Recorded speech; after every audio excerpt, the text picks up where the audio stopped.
بسم الله والصلاة والسلام على سيدنا رسول الله. السلام عليكم ورحمة الله وبركاته. ربكم جميعا بخير. معانا جهاز توشيبا كيلتو، ونفتح الباور، لمبة البيان أيضا، لكن بيدي برج في الشاشة كده ويفصل. بعد ما نديله أمر التشغيل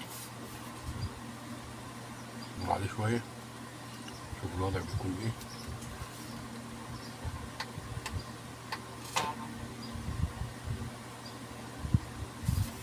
نفصل تاني باور لغاية ما اللمبة تفصل خالص حمرا، لمبة الباور. بعد كده شغل، اديله أمر تشغيل. هذا الأمر اللمبة خفتت شوية، لكن زي ما احنا شايفين الجهاز مش باين إقلاع خالص الجهاز. نبدأ نفك الجهاز ونشوف إيه مشكلته. خليك معي.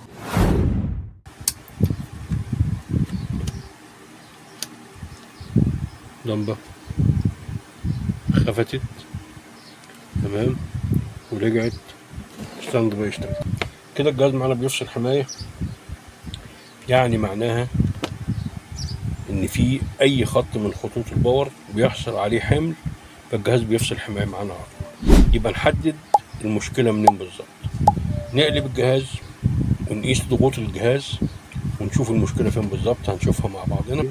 عندنا امر الشغل، نبدأ نقيس 135. خليني معاه ماشي. الخارج التاني 23. طبعا كده الجهود تعتبر عالية، خارج الباور عالي. يبقى هنشوف ايه مشكلة الباور الأول. مشكلة الباور أو المشكلة ايه الخطوة اللي هنبدأ نعملها بعد كده. في عندنا 2 مكثف في دايرة الباور 47 ميكرو وال10 ميكرو، دول نغيرهم مبدئيا، وإلا يبقى عندنا المشكلة في خط الفيدباك. نغير دول مبدئيا الأول ونشوف الجهد هتعمل معانا ايه. خليك معايا.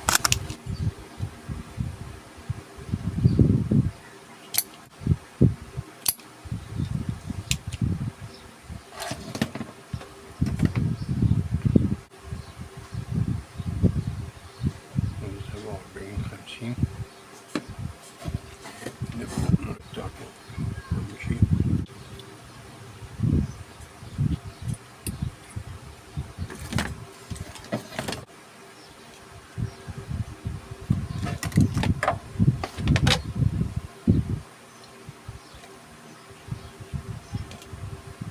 نبدأ نغير ال10 50 برضو معاه في نفس دايرة الباور، عشان الفيديو ما يطولش نخلعه ونركب الجديد ونرجع لك. ركبنا ال10 ميكرو 50 فولت دايرة الباور. عايز افصل الفيوز وبعد كده نقيس الجهود تاني ونشوف الوضع هيكون ايه.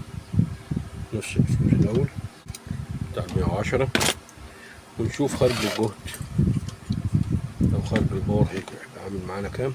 طالما شغال في دايرة الباور او في اي مشكلة في دايرة الباور، ما تركبش الفيشة في مصدر الكهرباء ال 220 واط. ركب الكهرباء على السيريا. تجربتك تبقى على السيريا. اي مشكلة في دايرة الباور تشتغل على السيريا. نبدأ نركب على السيريا. نفتح الجهاز. دايرة الباور، لمبة الباور قالت. نقيس كده واحنا على ستاند باي. نركب الفردة السمراء دي في أي أرضي جهاز. نجيب الأفوميتر على قياس الدي، ونبدأ نقيس خارج دايرة الباور. ادي الموحد الأولاني مديني 71 فولت كده تمام على الستاند باي. الموحد التاني اداني 10 كده مظبوط. نبدأ ندي نبض التشغيل من البليست. تمام طلع 120، بس بينزل تاني بيرجع على وضع الستاند باي. طيب ليه الفولت بيهبط تاني؟ نشوف مع بعض.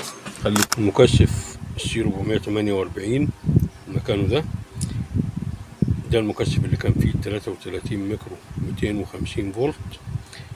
حصل فيه جفاف وعملية ترشيح من الطرف دوت. الأصل بتاعه بيبقى 33 160. الأفضل لما بتيجي تغيره وبتركبه 250 فولت عشان يديله عمر افتراضي أطول شوية. الحقيقة المكثف دوت راكب في منطقة او على التغذيه المغذيه اللاين او البوت هورجنتال او الاخراج الافقي، حطها له لما بيحصل فيه جفاف او يحصل فيه نسبه خطا لا يستطيع الجهاز انه يقلع، يجي يقلع يرجع لمرحله لوضع الستاند باي تاني.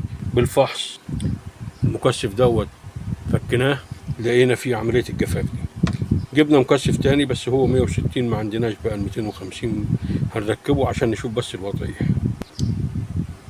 ركبنا المكثف فبيعمل جهاز بيفصل بروتكشن. طبعا هنغير المقاومه ديت مع بعض ونغير اي سي الفيرتيكال ونبدا نجرب الجهاز ده. هنبدا الاي سي وطبيعي هنتاكد من سلامه موحد اللي هو الخاص بتغذيه اي سي الفيرتيكال وتغيير المقاومه اللي فحمت دي، والمكثف التنعيم اللي هو جهد تغذيه اي سي الفيرتيكال. وطالما هنغير اي سي الفيرتيكال يبقى لابد انك تغير مكثف ال 150 معاه وتتاكد من سلامه الموحد شغال مع المكثف. كل دي دواعي امان لازم تتخذها حفاظا على الاي سي الجديد وحفاظا عشان تتاكد على ان تمام مفيش فيه اي مشاكل او اي عنصر بسيط زي المكثف او كده يتسبب في عطل جديد او في تلف الاي سي. تتاكد من موحد التغذيه المكثف بتاعه، مكثف التنعيم بتاعه يتغير جديد برضه، المكثف ال 150 يتغير برضه جديد. ان شاء الله يتم على خير. احنا بس هنخلع اي سي الفيرتيكال من مكانه والمقاومه عشان نركب بدالها جديده متفحمه خالص اهي. هي طبعا المقاومه دي بتكون في حدود من 1 ل 2.2 اوم 2 واط، مقاومه سلكيه مقاومه حراريه. هنبدا نخلع الاي سي ونتاكد من الموحد، نتاكد من سلامته برضه بالمره اللي هو مغذي هذه المقاومه مديه الموحد اهو. تمام كده الموحد مظبوط، وادي المكثف هنغيره جديد وبعد كده نخلع الاي سي ونشوف هنعمل ايه مع بعض. خليكم معايا. اللي هي 78040 وادي المقاومة. هنبدأ نركب مقاومة، دي مقاومة 2 واط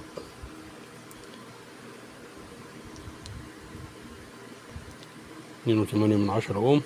تمام هنركبها مكان المقاومة اللي خلعناها.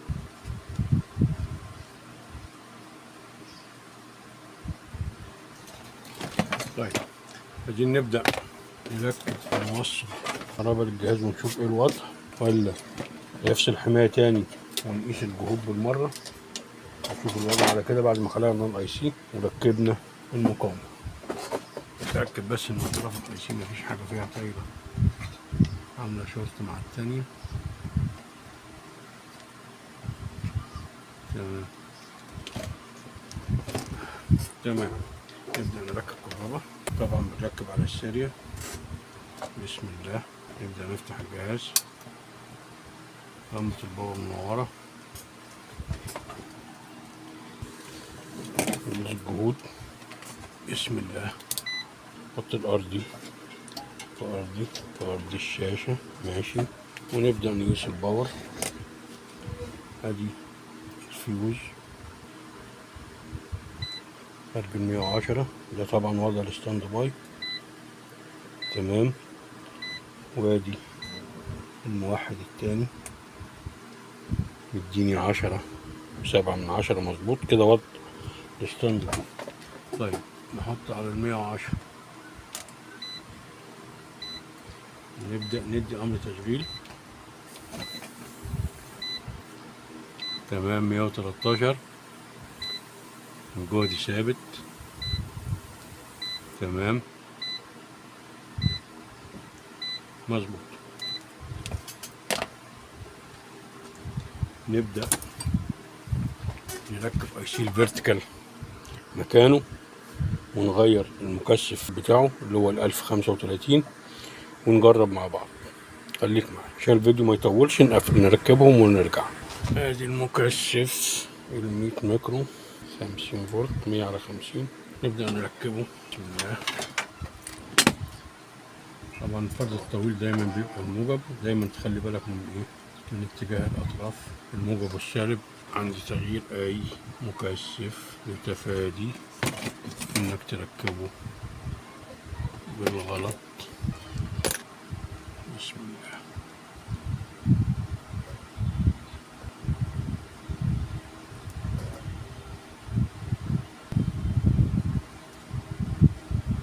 تمام، نبدأ نركب الأيسي. هذا الأيسي يا شباب الجديد، نبدأ نسقطه مكانه، لحم أطرافه، لحم الأيسي مع بعض. بسم الله. ركبنا الأيسي والمقاومة والمكثف، وغيرت المكثف 150.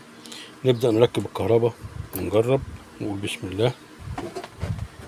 مفتوح الباور بس على وضع الستاند باي.